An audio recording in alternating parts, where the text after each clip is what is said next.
There are very few practical reasons to operate a steam locomotive in the year 2024. It's expensive, it's outdated, and there have been at least a few points in history where it could have gone totally extinct.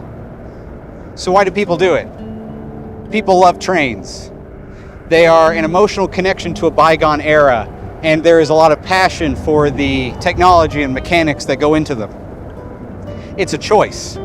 In the production world, shooting on film or trying to emulate film is a choice, based on the emotions and the visual aesthetic that a filmmaker is trying to convey. It's outdated, it's overly time-consuming at times, it's not necessarily everybody's cup of tea, but we do it anyways, because we love film. I'm here today on this windy, abandoned railroad line because the nice people over at Dehancer reached out, asking if I would review, Dehancer. And if anything I've uploaded to this channel so far is any indication to you, it's something that's right up my alley.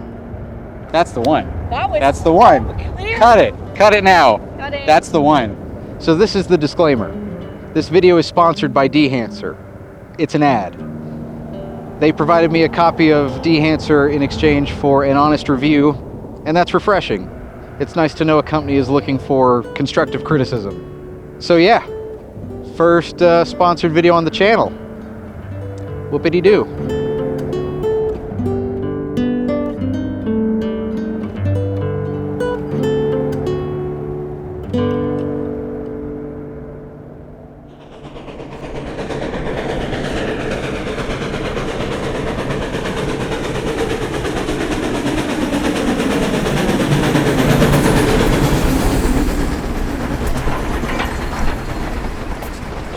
So I figured this would be a good scene to look at, using Dehancer to not only create a look, but also to match two different cameras, two different camera angles as closely as we can. And conveniently I've already done it, so I know it's possible. So let's take a look at our node tree here. This is a node tree that is based on a node tree from Darren Moston here on YouTube that I've slightly altered to fit my workflow, but I figured it's a really good starting point. Now normally I would also have two color space transforms in this. I didn't end up using them in the workflow for this specific project, but outside of that, this is usually my go-to node tree structure. And then we get into Dehancer, which, as you can see here, I have two nodes, once again both in parallel. And the reason for that is, one I have set up that is just it's two instances of Dehancer. One that is all of the color adjustments, the film stock, developer compression, all of these things that we're going to get into, but none of the grain, halation, dirt, texture effects. And then one that I've labeled as textures that is purely our grain, anything to do with adding those kinds of different effects in Dehancer without any color adjustment. So that if I'm going through and I need to do a hard reset of my color look that I'm trying to create, I can just do a hard reset, and it's not going to make me have to go back and redo all of my texture-based look adjustments, because most of the time per project the amount of grain I'm using is not going to change throughout the whole project, halation, so on and so forth, but a lot of things might change color-wise, and so it just takes one bit of complexity out, separating those so that I can make a lot of adjustments or resets, this, that, and the other to one, without having to go through and redo everything every time. It just, to me, it makes sense. To me, it simplifies the workflow a bit and just spreads things out. So yeah, that's the node tree we're working with, and I guess now we should actually get into how I created the look of this footage. And since I didn't mention it earlier, the first shot here is the Red Weapon Dragon in 6K 12:1 red log 3G10 IPP2 color space for the red footage, and then this shot is the Canon C70 just shooting Canon C-Log 2 in the XAVC whatever codec, I believe long GOP, so the lower bitrate option. And I guess it's time to get into Dehancer. I'm going to go through each individual tab in the plugin, talk about the settings that I'm using for each of these shots, and just kind of talk about each one in general, and hopefully by the end you'll see how I reached the end image that I have, and have an understanding of some of my opinions and thoughts of Dehancer along the way. So the first tab here is the input tab, which is where you are choosing what color space your footage is in, and then also you have some exposure, color temperature, and other adjustments that normally I do in separate nodes, so that doesn't concern me per se. Also, there's this defringe setting, which I haven't quite figured out what it does, so I don't use it. That's going to be a consistent theme. And so then we have the film tab, which is what it's all about. This is where you are going to be selecting what kind of film stock you are looking to use for the project, whether that's ADOX color implosion, AGFA stocks, different black and white stocks, every Fujifilm and Kodak still stock under the sun, the oh so beloved Kodak Vision motion picture stocks, and some other weird ones like this orthochromatic black and white Rolly stock, some experimental stocks. It's a lot of options. Dare I say, at times it can be a bit overwhelming how many options. And then you have this push-pull slider, which adds even more adjustment to the look of each individual film stock. And so I went with the Kodachrome stock as a base for the look, because once I did some things that we'll see later on, I hit a point where it just felt right. It had this just very nostalgic feeling look that that to me evoked these classic photographs from the 50s and 60s, really 40s, 50s, 60s, of you know, early color photography that just has that right emotion of almost like a memory that you're looking at. A great example over here is this shot of our engineer, and specifically the coloring here, the certain aspects of the blues, the yellow on his timetable, the rust color contrasted with the different shades of black and gray. It just kind of hit a point that just felt like very genuinely like Kodachrome, at least to my eyes. And so that was kind of the logic for sticking with the Kodachrome stock. Again, once I did some tweaks that just kind of massaged it into this look. You could ask me questions and interview me. Do you want me to? You could. Okay. Come over here, because I won't look at that camera. I'll look off to the side. Look at like. I think if you're asking me questions, I want to talk to you. Let's go.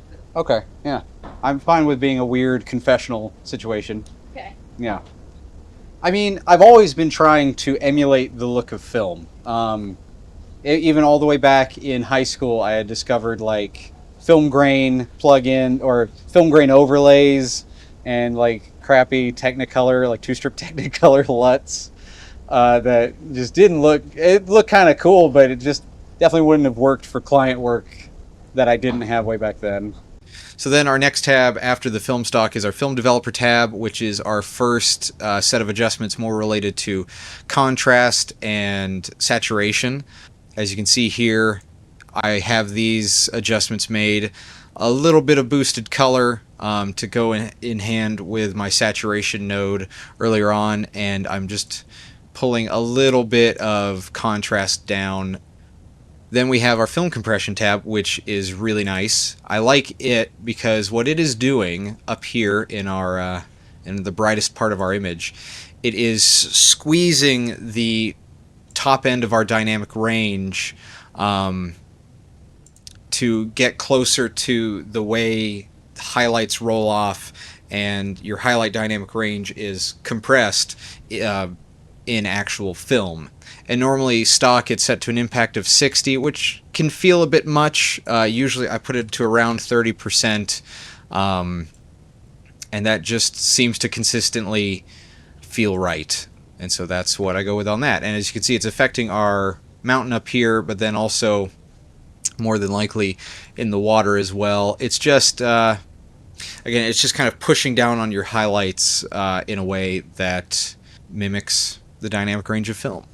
But the goal has always been the look of film because that's what I see when I am thinking about an image that I'm trying to capture. I'm thinking about, like, I'm seeing it as a shot from a movie that I love from the 70s or 80s. Like, to me, the look of film, specifically, like, especially like Kodak film stocks from a number of years ago, that's just what an image should look like. That's what real life should look like, ideally, but it's never quite there. Then our next tab is the Expand tab, which to me goes hand in hand with the Print tab. Basically, you're adjusting your black and white point to further tweak your contrast of an image. And this is very relevant when we then look at the Print tab, which is where you have the option to select a print film. If you have it set to linear, it's not making any adjustments to the look of your image. Cineon Film Log is, I'm not sure if it's specifically putting it into the correct Cineon log color space, but in the least is trying to emulate the look of a Cineon film log scan, which is the color space that film is normally scanned in. Then we have of course, our Fuji and Kodak motion picture print film profiles, which, of course, specifically the Kodak 2383 print look is something that everyone on YouTube has talked about, everybody in the filmmaking space is aware of because of the 2383 LUTs built into Resolve that we have been using since time immemorial. But at the same time, the 2383 LUT that's built into Resolve, that's a print stock. It's not, for motion picture film, but it's a print stock that isn't the look of motion picture negative that you would get. That's assuming that the look you're going for is something that has been printed to a print stock, and a very modern contemporary print stock. That's the look of Christopher Nolan films. It's not necessarily the look of Raiders of the Lost Ark or Fried Green Tomatoes.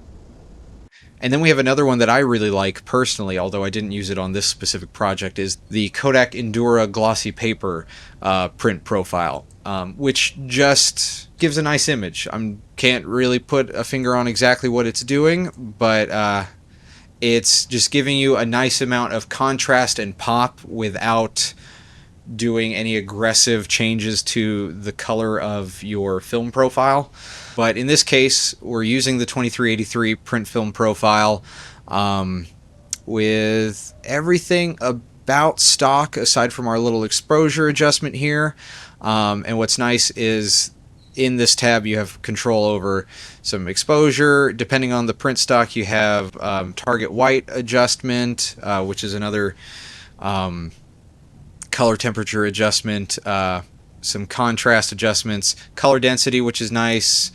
It's nice to have another way to adjust your color density here, although I'm not using it in this case. And then you can pull out the saturation if you wanted to just go to a black and white look, or just adjust your saturation in general. But it's either 100% or less. So it's not, you can't add in saturation from the print tab, but you still have some adjustment there. And so the reason I say that it's relevant, the Expand tab and the Print tab kind of go hand in hand, is, as you see, depending on the print option that you select, that's going to have a pretty drastic adjustment to your black and white point, which then you can compensate for in the Expand tab. So usually it's I make an adjustment in one, and then I kind of jump back to the other to even things out. And then we have the Color Head tab, which is interesting because it lets you make adjustments similar to the way you would originally color correct or adjust the look of film as it's being printed before the creation of any of these digital color correction tools.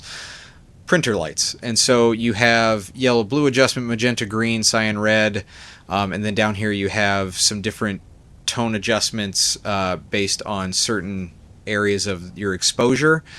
And so as you can see for this project, I have made some adjustments mainly in the yellow, blue, and magenta green sliders here that are just taking the end product with all of these color temperature adjustments and the specific film stock I chose to just get it the last little bit of the way into the final look.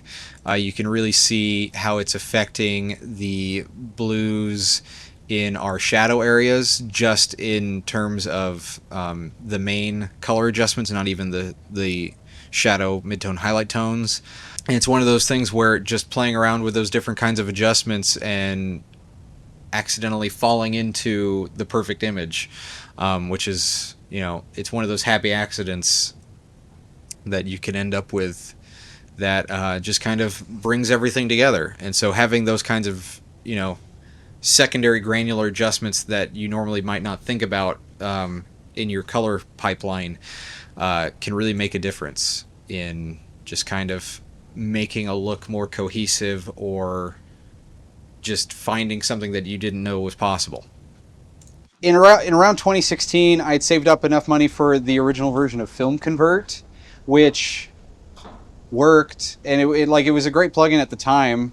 And like Philip Bloom and all these YouTubers used it, and it was something, but it never quite fit like a workflow that I could use with like for actual like professional client work. It was very at times it was kind of one note, and it was hard to really get to a point where I felt like it had enough clarity while still having the look I was going for. And so more like for the past number of years, my workflow has just been, a couple of color correction nodes, the Kodak 2383 like print film LUT that everyone uses. Even more recently than that, I've been playing around with some power grades and some different things that I've found for sale online from some different people that I've liked the look of. It's like gotten me closer to what I feel like I've been trying to get to. It's a nice complicated thing that someone else has figured out for me from a technical perspective, but it's still just kind of a singular that look, which I might like, but it might not fit what a client is looking for. And also I haven't really found a good black and white workflow for like getting a really nice contrasty black and white look, which I've needed to do on occasion. And so in that search for plugins, one of the ones that has come up all the time is Dehancer. That's like one of the very obvious ones that plenty of other people other than me and smarter than me have talked about. It's been around for a while. It's taken up to this point for me to like really delve into it, and I've really been enjoying what I've been able to do with it so far, which hasn't been much, but yeah.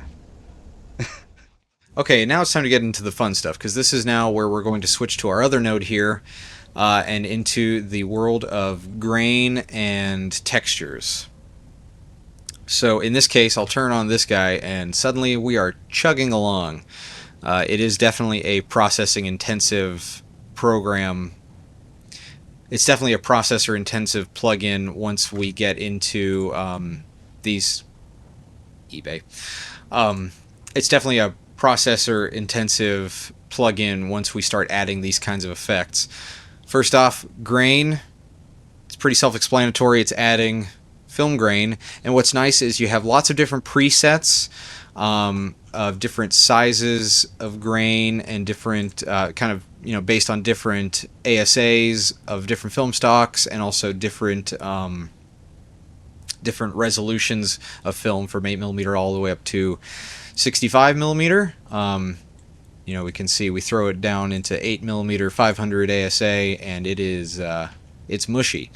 And so the key is, it's not just adding grain over the image. If I go back to, let's say, 35 to 50, let's do a little middle ground there, and then I switch over to custom, all the settings for that preset are now the way it is set in the custom menu. And so that's where you can really fine-tune the look. There's this film resolution slider, which in the mobile app I use a lot to bring down the sharpness of an image. For some reason, it doesn't seem to work in Resolve right now. I don't know if that's just me, or if that's, if there's something bigger going on there, but that's why I still have that film blur node, is because the film resolution slider here in Resolve doesn't seem to be working. But the main thing I do in here is normally I will go to chroma and either bring it down a little bit or just completely take it out entirely, because I just don't like my film grain to have color in it. Even though it's more realistic to have a certain amount of color to your film grain, sometimes I feel like it can just look more like digital noise than what, in my mind is representative of film grain. And so that's a personal taste thing. It might not be the most realistic way to do it, but it's all down to personal taste at the end of the day. So it's a great grain plugin. It feels a bit more natural than what's built into Resolve. Of course, it's not going to be as natural as just raw film scans, but at the same time, it's built into the program and it looks really nice. And so then we have the Halation tab, which Halation is something that I've been using since they added the Halation plugin into Resolve a year or two ago. More recently than that, some of the Halation plugins and grain plugins that have been added into DaVinci within the past 2 or 3 years, which was nice at the time. That felt like a big step into something more, more than just color. It's actually the texture and the more of the imperfections of film. What I like about the Dehancer halation as opposed to the halation that's built into Resolve, which is still super useful, and really added a new layer to attempts to emulate film, just with what was built into Resolve. But the halation in Dehancer, it gives you the ability not just to add a halation effect to certain parts of your image based on luminance, but it is also applying an overall amount of this halation effect to the entire image. And that's important because halation is something that is a part of your entire image if you're shooting on actual film. Because what halation is simply light bouncing off the back of the emulsion and being double exposed. From my understanding. If that's wrong, please tell me in the comments. But that's my basic understanding of what halation is. And obviously that affects brighter parts of the image more because it's a greater amount of light that is being reflected back because it's a bright highlight part of the image. And so you have some of these adjustments in here, like the global diffusion adjustment, which is factoring into how much the halation is affecting your entire image. And so it's it feels a bit more natural, and that's a consistent theme throughout all of Dehancer. Is a lot of the effects they've done a good job at making them feel natural and not super generated and artificial. Not to say that the things that are built into Resolve aren't good; they're very usable. But something with Dehancer, they've been able to really make things feel random and organic. In a lot of these texture tabs and these texture effects. Then the next one we have here is Bloom, which is in really simple terms, it's a glow effect. Again, I'm going to go to the headlight here because it's the most relevant. And so it's just a glow effect that is nice. The way you're able to use it, it kind of goes hand in hand with the halation of just feeling like that kind of diffusion of highlights and such that you get with film or with using like a Pro Mist filter, different kinds of diffusion filters. And then we have film damage, which that one, it really surprised me.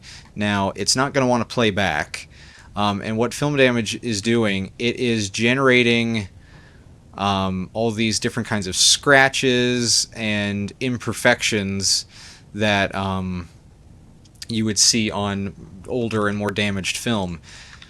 But it's doing it in a way that it's just really surprising how realistic it looks, considering I'm assuming it's just procedurally generating these scratches and different effects, but they just look very real. I don't like the vertical line scratches, but some of these, like these little hairs and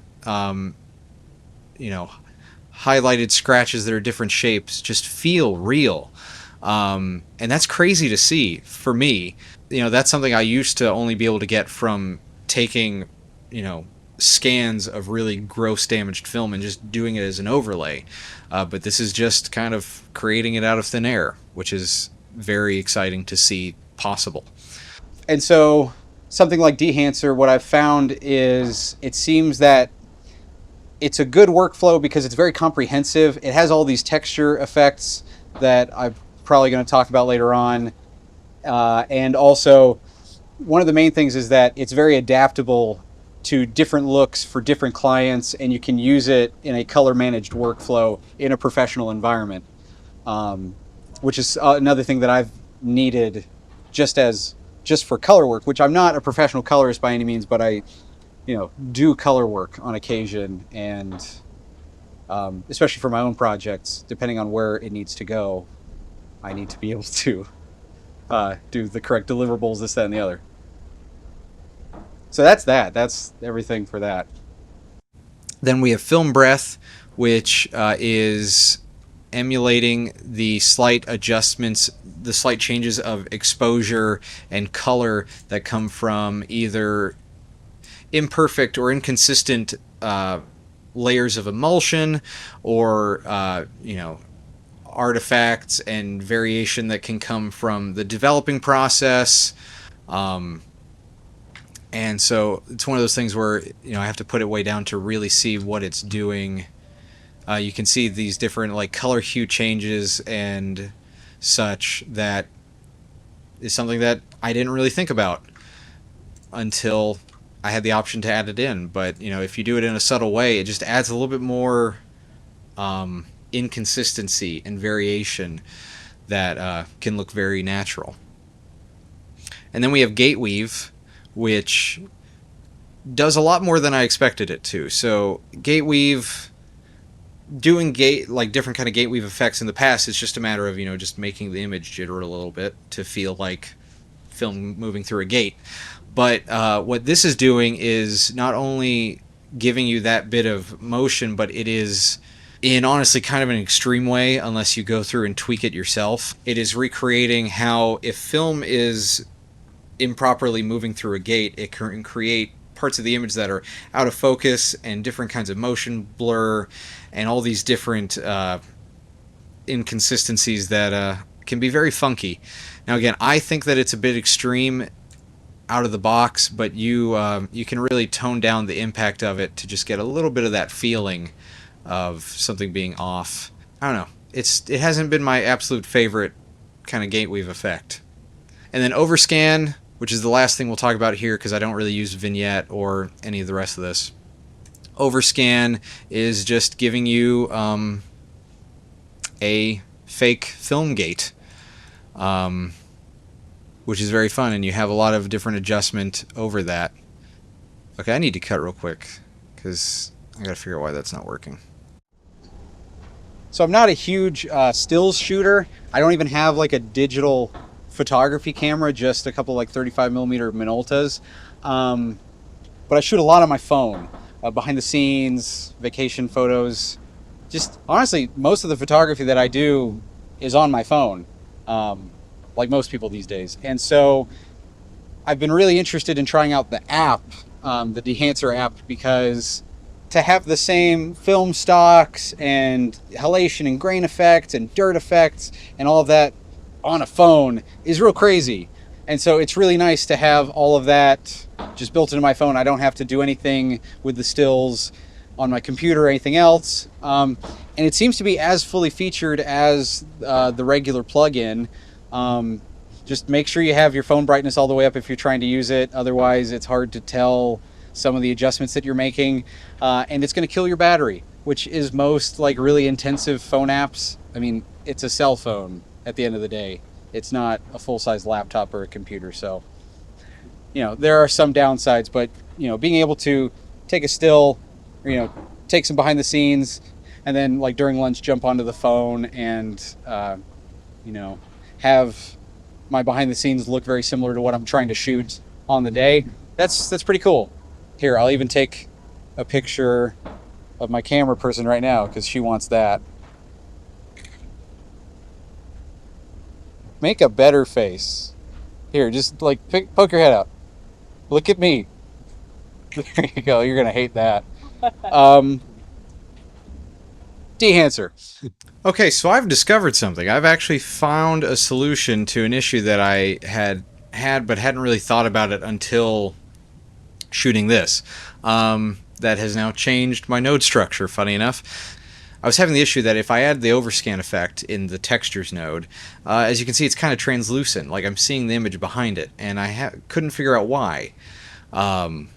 Apparently, if I have these two nodes in parallel, that's what is creating that issue. If I go here to where I've now made them just one node after the other, it doesn't have that problem, and it looks a lot better.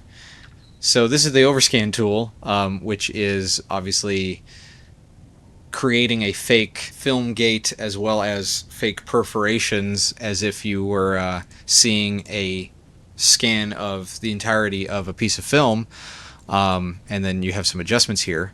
But you know, that can be a fun thing to use in certain respects. But again, I was having that issue. Apparently, don't do what I did. Don't have two instances of Dehancer in parallel. Just do them one after the other, nice and simple. Don't make it look fancy. And that solved that problem. It might have solved some other problems that I didn't know I had. But yeah, that's the overscan tool. That's me learning as I go here. There's a vignette tab. It can create a vignette. I don't do that very often, but it's there. And then also we have, in this monitor tab, we have some false color and clipping information, just, you know, which is nice to be able to look at to see what your image is doing. But yeah, that's Dehancer. That's my node structure for Dehancer, and that is a very vague breakdown of how I got this look for this project that I'm extremely happy with. At the end of the day, it's very exciting to see what these folks at Dehancer have come up with. It's also just crazy how film emulation has changed in the past few years. At this point, the world really is your digital celluloid oyster. So thank you to Dehancer for reaching out, and thank you to all of you who actually watched through to the end of the video, or any of my videos. I'm just out here trying to make the filmmaking content that I would enjoy watching, and I hope you did too. Oh, and you guessed it, if you're interested in Dehancer, you can save 10% by using the code GRW10 and clicking the link down below. See you down the line.